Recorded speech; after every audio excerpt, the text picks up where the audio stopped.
Hi friends, అందరికీ నమస్కారం. దేవి నవరాత్రుల్లో మూడవ రోజు అన్నపూర్ణాదేవికి నైవేద్యంగా కొబ్బరి అన్నం ఎలా తయారు చేయాలో చూద్దాం. ముందుగా స్టవ్ ఆన్ చేసి ప్యాన్ పెట్టుకొని ఆయిల్ వేసి వేడి అయ్యాక ఎండుమిర్చి, పల్లీలు వేసి ఒకసారి కలిపి పోపు దినుసులు వేసి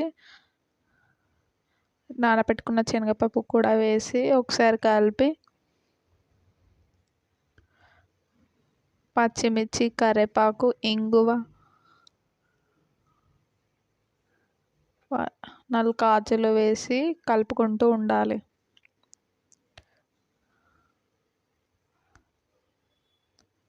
అది కొంచెం వేగినాక తురిమిన కొబ్బరి కూడా వేసుకొని కలిపి చివరగా ఉడికించి చల్లారబెట్టుకున్న అన్నాన్ని పోపులో వేసి కలుపుకొని అమ్మవారికి నైవేద్యంగా నివేదించుకోవాలి.